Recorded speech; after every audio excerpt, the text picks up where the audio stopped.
Hey there, Columbus. It is C-Bus Nathan. I am so excited to sit down with OhioHealth Loss and Healing Services. They are a local nonprofit here in Central Ohio doing amazing grief services for the community.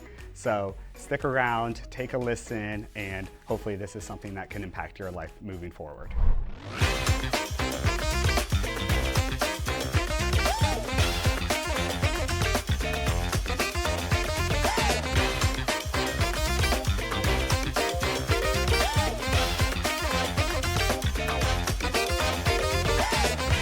We're here with Lori with OhioHealth Loss and Healing Services. So Lori, can you introduce yourself, what you do with the nonprofit, and give a little background on it as well? Yes, I can. Thank you. And nice to meet you, and thank you for having us today. Of course. I'm Lori Ursovich, and I am the coordinator of our school-based and Stepping Stones youth programs through OhioHealth Loss and Healing Services. And what we do for all of our programs is provide compassionate and effective grief support for people in the community who are grieving the death of a friend or a family member. Okay, and how did this whole nonprofit organization come to be? Well, we are a department or a program of a bigger OhioHealth organization. So as part of OhioHealth, we have a hospice program, and over the years, bereavement and community grief services were under our hospice, working with hospice bereaved families and children. And in 2002, this program, the school outreach program, was developed and initiated to take the grief support services out to children and teenagers in the community,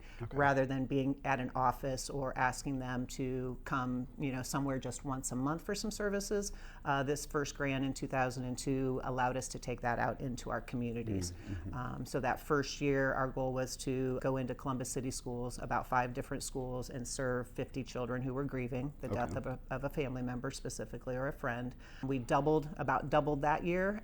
Fast forward, 20 plus years now. This past school year, we were in 241 different schools in Central Ohio in some of our regions. Wow, and I feel like that probably helps the children as well, being in a environment that's more familiar with them, especially when they're going through something that is so traumatic. Yeah, it's for a lot of reasons. It's to break down some of those barriers, like the transportation barriers. We don't charge any fees or bill insurance, so it's easy and accessible for families to get help for their children and their teens, and it's in a familiar structure. So for us to go in with individual grief counseling, grief support groups, crisis response, education out in the schools breaks down some of those barriers for folks. Perfect, yeah. And so this service is completely free to those individuals receiving it? Yes. Okay. So our school outreach and the majority of our youth services and our adult services are free to the community. We get foundation funds for that. There are a few things that we charge some minimal fees for, and we can talk about that in a little bit, but for the most part, we are a service that is really a benefit to the community. And the mission of OhioHealth as a bigger organization is to improve the health of those we serve, kind of bringing that down to our children's programs and our adult grief programs. It's to improve the emotional and well-being, emotional health and well-being of folks who are grieving. Okay, and so I know we're going to talk a lot about the youth grieving programs, but can you just touch quickly on some of the other services that your department handles? Yeah, through the Loss and Healing Services department, we can see anyone in the community who is grieving the death of someone significant. We don't have any time period on that. So for our adult programs, we have one-on-one counseling, so that individual counseling piece for adults. And it could be, 6 to 8 sessions up to, about a year, depending on the needs of that individual. The people who have died don't have to have died from our hospice program. It could be due to any circumstances. So we have that individual component for adults, and then we have a whole document of different kinds of workshops and support groups that we do for adults in the community. Most of those are facilitated here at the Kobacker House. We also have 4 regions around Franklin County or outside of Franklin County, so some of those programs are held there. And then we also have some virtual options. So those are workshops and support groups, specific to the death of an adult child or a spouse. Some of them are like art workshops where they can come in and work on a stained glass piece together, but also, commemorating the life of the person who died. So some are very interactive, many are supportive in nature, and all of them are facilitated by master's level clinicians, as well as our children's programs. Yeah, and you're one of those. Yes. You said hair toss. Yes. Yeah, but also, talk about such a important job that you do in helping people, because grief hits people in so many different ways. I mean, I know I lost my grandfather last year, and it was crazy, the ups and downs, and you think that you have it together, but then maybe you don't, or there's something that's triggering, or what have you. So being able to provide those resources to the community, and especially to the youth, I think that is so instrumental to make sure that that individual can continue to live their life the best as they're moving forward. Yeah, and some of what we do, of course, when we're getting started is a little bit of that grief education. You know, there are so many different, myths about grief, that there is, a start to it and an end to it, and once you get to this point, then you're fixed or you're over it. So some of that is education and kind of acknowledging for the kids that whatever you're going through in this moment is true and valid for you, whether it was 5 years ago, 10 years ago, or last week. Grief is our internal response to a loss and how it impacts us emotionally, socially, behaviorally, cognitively, in all of those ways. And a lot of people think that grief is just sadness after someone dies and missing someone.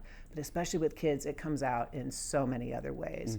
And so for kids, we work with children ages 6 to, through seniors in high school and beyond, even college age students, just helping them acknowledge that and let them know that whatever they're going through is okay. And providing that space. It's being present for them to tell their story about the person who died and tell their story about their grief if they wish to. And how they're interacting with that grief, and because it is so customized for each individual.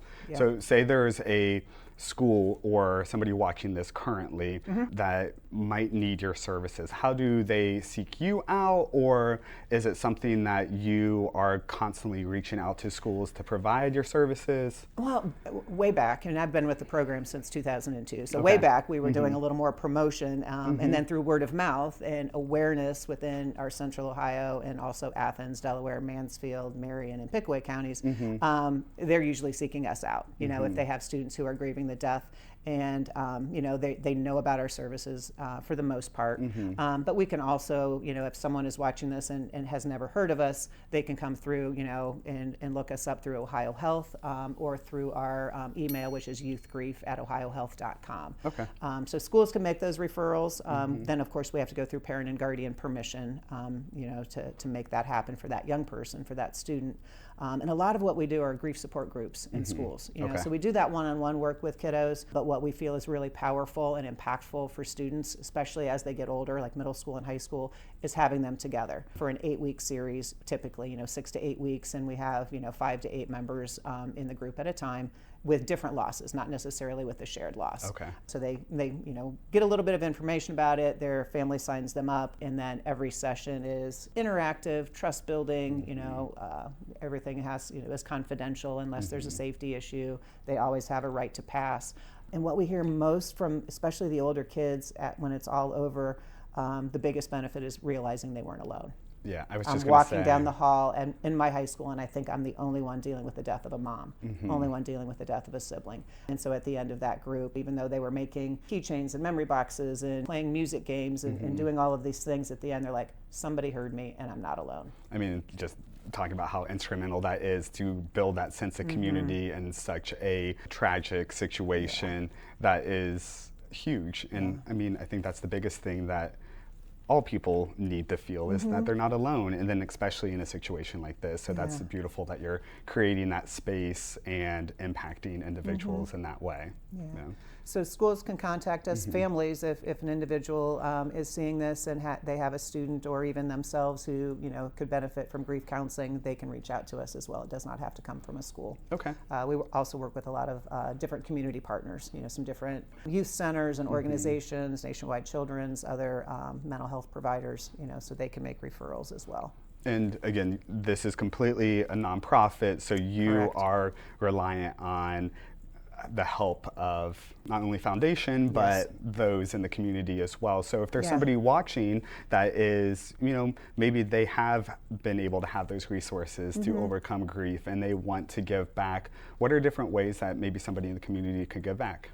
That's a good question. I think it's really important. I think part of it is raising awareness of grief, how grief impacts folks, whether they're young, 5 or 6 year old or into their adulthood, so raising awareness, kind of reducing that stigma that it's something we shouldn't talk about. Sometimes it's like, ooh, don't bring it up because then we'll make them sad. It is okay to say that someone died. It is okay to ask about someone's loved one who has passed away. And so raising awareness, and I think increasing those conversations. From there, we also accept volunteers into some of our programs. Our kids program, we have a camp coming up. We use volunteers to help us with that, and we can talk about that in a sec. And then also, financial donations are always really helpful in providing, the care that we are giving out back to the community. Perfect. And they can reach back out to either through us, through our youth grief email, or we can get that information to them.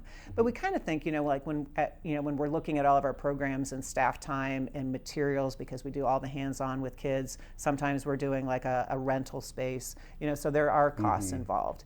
And some of our money comes down from the OhioHealth Foundation. We have a little bit of grant funds, but private donations are really, really important to our programs, our children's programs as well as our adult programs. Perfect. And we'll make sure to link everything below so that people can reach out if that is something that they're viewing and they want to provide that resource. And I know that you touched on it briefly, but I do want to talk about it as well, is the camp that you have coming up at the end of September. I think you said it was the 27th of September? So Saturday, September 27th, it's a grief camp. We call it, Stepping Stones Grief Camp through our OhioHealth Loss and Healing Services. And it's for any child in the community ages 6 to 17 who has experienced a death of a significant person in their lives. And their parent or caregiver can come as well. It'll be held on that particular Saturday from 9 to 4:30 out at Camp Conjockety, which is a Girl Scout camp in Galloway.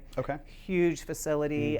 We have all kinds of hands-on activities, commemorative activities. The groups will be broken down by age, so we'll have some littles. We'll have the middle school kiddos and then the high school kiddos in a group too, with our master's level clinician grief counselors as well as volunteers, and carrying them through a whole day together. So identifying and expressing feelings, finding ways of remembering and honoring their loved ones who have died, being outdoors in nature and doing some fun things like creeking and a challenge course. We're going to be using the kitchen and doing kind of a spin-off of Tear Soup, which is a grief story, but having families work together to do a recipe in honor of their loved one who died. And then that's something that they can take home with them. They will also do like a shadow box, like a memory box together, and then the kids and the caregivers and guardians will have some of their own programming. Nice. So it's going to be a full fun day. Yes. And folks can reach out to us. For that program, we are just asking for a registration fee of $20 per family. But otherwise, that's free, and that's probably about, I think we worked out the budget for that, and it's about $200 per child, for that service. So we are not charging that. Yeah, so if somebody wanted to sponsor a child in a way or so, that's one way that they could do that. Or volunteer, and we would make sure we would have an orientation and let them know, what that would look like. Perfect. And is this your first year doing that, or have you done that for multiple years? Oh, the camps have been going on and off for probably 15 plus years. We had been at Camp Conjockety for a number of years, and then the last four years since COVID, we've been up at Camp Mary Orton just for a half day, a ravine crossing and a couple of other outdoor activities. And now we're back to Camp Conjockety. So and is this just once a year? It's just once a year in the fall. We have some other programming, specialty programs throughout the year for kids. We do holiday workshops for families. In the spring, we have a summer kickoff for grieving families out here in our parking lot with all kinds of hands-on activities and sponge throwing at the emoji board and different things. So we really try to engage the community, not just the children, but getting families together, and that increases their communication at home about their grief. Because sometimes kids don't want to talk about it at home because they're bringing it up, and then my mom's going to be sad, and then it's going to be my fault. But this just really opens those doors. And I mean, talk about the most important thing in life, which is communication, and being able to open those avenues of communication between family, friends, and all of that. That's just such an important mission, and thank you so much for being a resource for Central Ohio and youth who are going through something that's so traumatic. And speaking of traumatic, a lot of our young people have experienced traumatic deaths as well. So we have a number of circumstances, of course, and we track all of that for the people we serve. And this past year we served over 1,200 kids who are grieving. and about 65% of them had experienced a traumatic death, which is suicide, homicide, overdose, and other traumatic circumstances. So we track those numbers. They're grieving, and we still work with them and be present for them with their grief, but also paying attention to the trauma piece, which is really important, helping them regulate and ground when they're talking about things that are so hard. I mean, amazing, thank you. And so looking towards the future, what do you see this program, or how do you see this program in nonprofit evolving maybe in the next 5 to 10 years? Well, I think we're always growing. When this program started in '02, I said we wanted to serve 50 kids, and it was me, and I was part-time. And then over the last few years, we have grown into these other areas, which are the counties of Athens, Delaware, Marion, Richland and Pickaway counties, and increased our staff. So we have about 12 of us who do only the children's and teen programs. Okay. But the need is always greater. We don't turn anyone away, but we also know that there are many schools we haven't touched in those areas and also in Franklin County. And so I feel like with awareness, with the idea that working with children and teens who are grieving also increases the protective factors and increases their emotional health and well-being, reduces some of that risk, we can continue to grow. As well as our adult programs. I mean, that's amazing just how much you've grown within the past 20 plus years. So again, with you supporting the community and with the community being able to support you, that is just going to continue to widen that net. So hopefully we can just continue. Maybe we have a conversation in 5 years and we be like, remember when we talked back then and this is what we wanted to do? Now we have a grief center and we're doing things every day, all day, here and out in the community. Exactly. But it's really with the support of the community. You're right. Private donations, other kinds of fundraising programs, and that's what helps us move. Nice. Well, before we say goodbye to our viewers, is there any last minute things that you want to leave them with or part with, or, I think it's about self-care for anyone who is grieving. It's take care of yourself, acknowledge it for yourself, reach out to others. It's an okay conversation to have. We also do professional development, which I haven't talked about, but we can go into school districts, organizations, other nonprofits, businesses, and help them increase kind of like being more grief informed, being more trauma informed, but being more grief informed. So we do a lot of professional development as well. So if you are in an organization or a school or a community program that wants some more information about grief resources or grief education, you can let us know. Okay, well, perfect. Well, I appreciate you so much. Thank you for sitting down with us and talking about your nonprofit, and I can't wait to support it and hopefully have the community as well. So. Absolutely. Thank you all so much. Thank you.